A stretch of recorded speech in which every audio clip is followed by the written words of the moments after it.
मी म्हटलं जे सरकारचा जो शासन निर्णय आहे त्या शासन निर्णयामध्ये पहिली एक अट होती 2.5 लाख उत्पन्नाची, ती आम्ही पिवळ्या आणि केशरी कार्डाला काढून टाकली.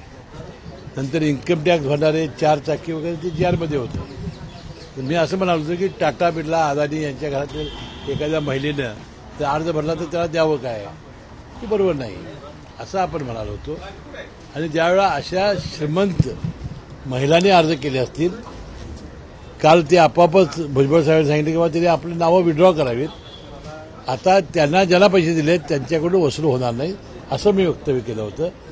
आणि ज्यांच्या तक्रारी येतील त्याच्यामध्ये छाननी होईल, बाकीचं काय होणार नाही. परंतु विरोधक म्हणतात की अशा सगळ्या म्हणजे जवळपास 50 ते 60 लाख नावं जी आहेत ती महिलांची या सगळ्या योजनांमधनं कट करण्याची योजना जी आहे ती सरकारकडनं काही होणार नाही.